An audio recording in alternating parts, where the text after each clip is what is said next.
जय श्री राधे कृष्ण। ज्येष्ठ मास कृष्ण पक्ष की एकादशी को अपरा एकादशी के नाम से जाना जाता है।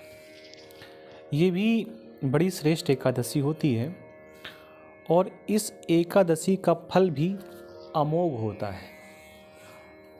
इसके फल को बताया नहीं जा सकता।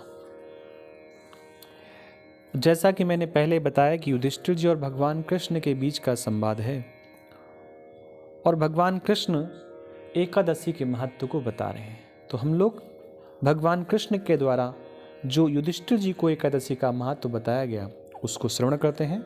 उसके पहले आप चैनल को सब्सक्राइब जरूर कर लें। युधिष्ठिर जी ने पूछा, जनार्दन, ज्येष्ठ के कृष्ण पक्ष में किस नाम की एकादशी होती है?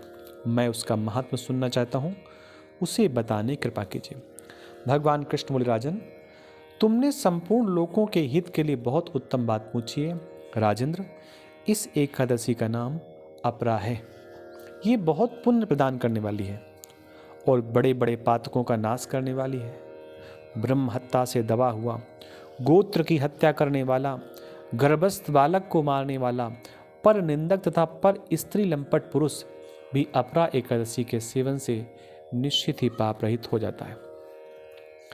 जो झूठी गवाही देता है, माप तोल में धोखा देता है, बिना जाने ही नक्षत्रों की गणना करता है और कूटनीति से आयुर्वेद का ज्ञाता बनकर वैद्य का काम करता है, ये सब नरक में निवास करने वाले प्राणी हैं। परंतु अपरा एकादशी के सेवन से ये भी पाप रहित हो जाते हैं। यदि क्षत्रिय छात्र धर्म का परित्याग करके युद्ध से भागता है तो वह क्षत्रियोचित धर्म से भ्रष्ट होने के कारण घोर नरक में पड़ता है।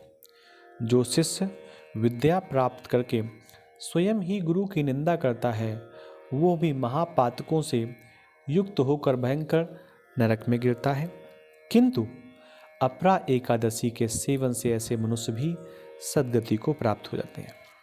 माघ में जब सूर्य मकर राशि पर स्थित हो, उस समय प्रयाग में स्नान करने वाले मनुष्यों को जो पुण्य होता है, काशी में शिवरात्रि का व्रत करने से जो पुण्य प्राप्त होता है, गया में पिंडदान करने से पितरों को तृप्ति प्रदान करने वाला पुरुष जिस पुण्य का भागी होता है, बृहस्पति के सिंह राशि पर स्थित होने पर गोदावरी में स्नान करने वाला मानव जिस फल को प्राप्त करता है, बद्रिक आश्रम की यात्रा के समय भगवान केदार के दर्शन से तथा बद्री तीर्थ के सेवन से जो पुण्य फल उपलब्ध होता है, तथा सूर्य ग्रहण के समय कुरुक्षेत्र में दक्षिणा सहित यज्ञ करके हाथी, घोड़ा और स्वर्ण दान करने से जिस फल की प्राप्त होती है, अपरा एकादशी के सेवन से भी मनुष्य वैसा ही फल प्राप्त करता है।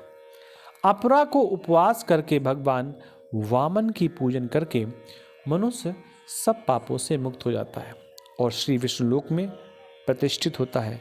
इसको पढ़ने और सुनने से सहस्त्र गोदान का फल मिलता है। राजन, ये तो रही अपरा एकादशी की कथा और उसका महत्व।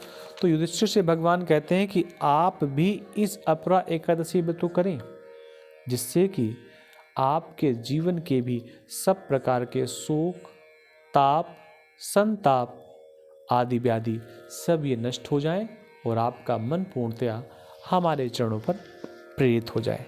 जय जगन्नाथ, जय श्री राधे।